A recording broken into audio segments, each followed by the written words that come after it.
Pernah nggak sih kalian ngebayangin lagi di tengah malam yang gelap gulita di sebuah kawasan pinggiran kota, terus kerasa ada ketegangan yang aneh banget di udara? Dan ini bukan karena ada maling atau perampok biasa loh, tapi sesuatu yang jauh lebih gelap dan sejujurnya di luar nalar sehat kita. Nah, pertanyaan besarnya adalah apa yang sebenarnya mengintai dalam kegelapan saat sebuah komunitas secara kolektif nyerah sama ketakutan ekonomi terdalam mereka? Apakah itu monster sungguhan? Atau jangan-jangan itu monster yang kita ciptakan sendiri dari keputusasaan kita? Hari ini kita bakal bongkar habis-habisan sebuah fenomena absurd yang sempat mengguncang Indonesia di bulan April 2021 lalu. Ya, kepanikan supranatural babi ngepet di Bedahan Depok. Yang kalau dipikir-pikir lagi justru memaksa kita buat ngaca sama realitas masyarakat kita sendiri. Jadi, selamat datang di penelusuran mendalam kita kali ini. Siap-siap, karena kita bakal jalan-jalan, nyari fakta yang jujur aja super memikat. Kita akan ngebedah tuntas gimana sebuah mitos kuno tentang siluman babi bisa sukses besar memecah belah warga di perumahan pinggiran kota yang udah modern.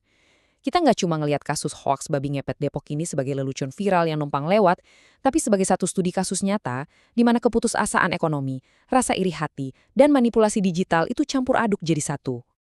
Oke, mari kita mulai dari malam di mana sang monster mitos ini katanya berhasil ditangkap. Coba deh kita perhatiin runtutan waktunya, karena ini penting banget. Malam itu, di Kampung Bedahan, suasananya tuh mencekam tapi sekaligus absurd luar biasa. Bayangin aja, puluhan warga rela copot baju, beneran telanjang bulat di tengah gelap, cuma demi nangkap makhluk yang mereka yakini sebagai siluman pencuri duit. Tapi tunggu dulu, ini sama sekali bukan kejadian mistis yang spontan loh. Jauh dari itu. Ternyata, sebulan sebelumnya, seorang tokoh masyarakat setempat, namanya Adam Ibrahim, udah merencanain hoaks ini dengan amat sangat sadar. Dia bahkan beli babi secara online. Terus, malam sebelum penangkapan heboh itu, babi malang ini diam-diam dilepas ke permukiman. Dan pagi harinya, boom! Persis kayak rencananya, histeria massal meledak nggak karuan. Tapi tentu saja, ilusi supranatural ini nggak butuh waktu lama buat hancur berantakan. Investigasi kilat dari Polresta Metro Depok langsung mutusin rantai mitos ini dan ngebawa kita balik ke realitas kriminal yang banal banget. Coba kalian perhatiin angka ini. Rp1.100.000. Buat apa coba? Rinciannya tuh 900.000 buat beli anak babi hutan dan 200.000-nya ongkos kirim. Iya, ongkir lewat grup pencinta binatang di Facebook. Jadi, iblis pembawa petaka yang bikin parno satu kampung itu aslinya cuma hasil transaksi e-commerce murah. Terus, ngapain sih Adam Ibrahim repot-repot ngelakuin ini? Motifnya ternyata sepele banget. Dia pengen meredam keluhan warga soal duit yang pada hilang, sekaligus caper pengen dapat ketenaran, biar dianggap sakti di kampungnya. Nah, dari sini kita pasti penasaran, sebenarnya dari mana sih asal-usul mitos babi terkutuk ini? Soalnya, fakta barusan tuh langsung memicu pertanyaan besar. Kalau monster itu cuma hasil keranjang belanja online yang murahan, kenapa ratusan orang, bahkan hampir satu negara bisa langsung percaya gitu aja? Usut punya usut, mitos ini tuh akarnya kuat banget dari budaya agraris masa lalu kita soal pesugihan atau ilmu hitam. Zaman dulu, buat petani yang hidup pas-pasan dari garap sawah, tuh nggak masuk akal banget kalau ada tetangga yang tiba-tiba tajir melintir, tapi nggak pernah kelihatan banting tulang di ladang. Jadi, cerita babi ngepet ini sebenarnya punya fungsi ganda di masyarakat saat itu. Pertama, sebagai peringatan moral, supaya orang nggak serakah. Dan kedua, ya sebagai alasan paling gampang buat ngejelasin kekayaan mendadak atau kehilangan misterius yang nggak bisa mereka cerna pakai logika. Hal ini ngebawa kita ke sebuah ketegangan psikologis dan kecemburuan di era modern yang sosiolog sebut sebagai disonansi kognitif. Kita tuh nggak bisa melepasin kepanikan warga Depok ini dari krisis pandemi COVID-19 yang lagi parah-parahnya waktu itu. Ingat kan? Kondisi ekonomi hancur lebur, banyak yang kena PHK, dan kita semua terkurung di rumah karena PSBB. Nah, konsep disonansi kognitif ini ngejelasin banget apa yang terjadi. Realitas bahwa warga itu lagi susah dan terpuruk secara finansial kan nyakitin banget ya buat diakuin. Alhasil, pikiran mereka secara bawah sadar nyari jalan pintas. Mereka ngebangkitin mitos kuno ini sebagai mekanisme pertahanan diri.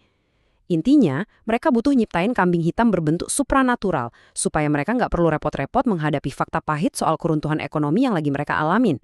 Dan coba perhatiin deh, ini tuh ngebuktiin dengan brilian banget gimana sifat dasar manusia itu dari dulu sampai sekarang nggak banyak berubah.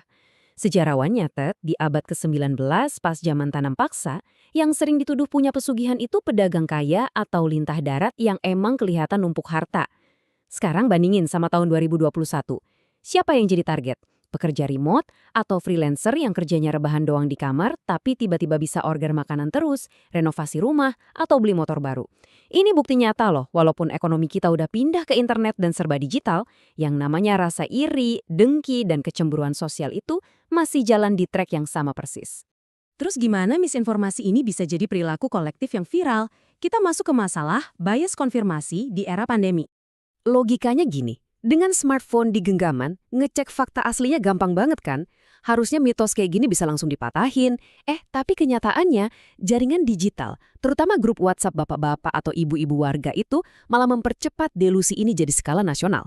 Menurut sosiolog UI, Ibu Daisy Indira Yasmin, komunitas di sana benar-benar jadi korban mutlak dari yang namanya bias konfirmasi massal. Di tengah rutinitas lockdown yang sumpok, bosenin, dan bikin stres, ada dorongan sosiologis buat nyari keseruan. Mau menangkap monster bareng-bareng ini ngasih mereka semacam pelarian adrenalin dan bikin mereka ngerasa bersatu secara emosional. Di titik itu, kebenaran objektif soal babinya udah nggak penting lagi. Yang penting adalah solidaritas kelompok mereka. Jadi kalau kita rangkum, bahan-bahan pembentuk badai sempurnanya tuh udah komplit.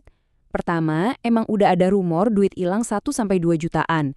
Terus warga tuh punya kepercayaan buta sama figur otoritas lokal si Adam Ibrahim tadi. Ditambah lagi, keputusasaan warga yang lagi haus-hausnya butuh pelarian seru di masa pandemi, dan puncaknya, semua ini digoreng terus-terusan di dalam ruang gema grup chat digital. Ini mendemonstrasikan secara gamblang banget orang-orang tuh rela matiin nalar rasional mereka demi ngejaga kebersamaan kelompok di tengah situasi krisis. Tapi sayangnya, perburuan penyihir jaya digital ini bawa bahaya yang sangat nyata.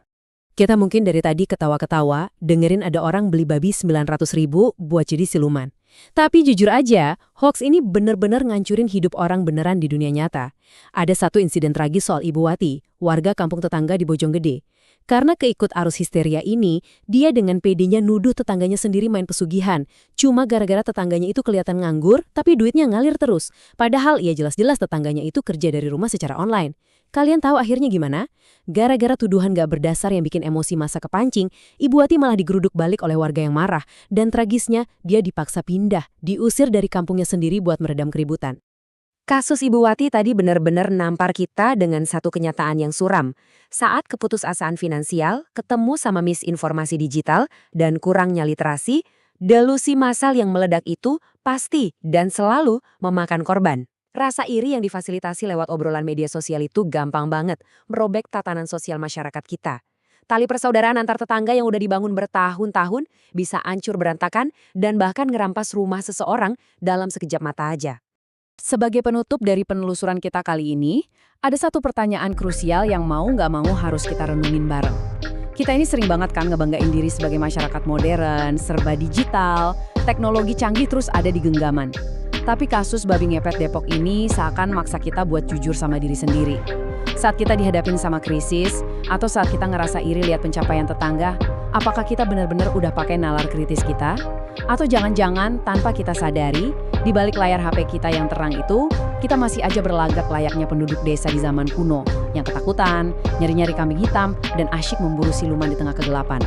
Saya harap analisis kita kali ini bisa jadi pengingat buat kita semua, supaya selalu waras logika dan cerdas nyari informasi di tengah riuhnya zaman.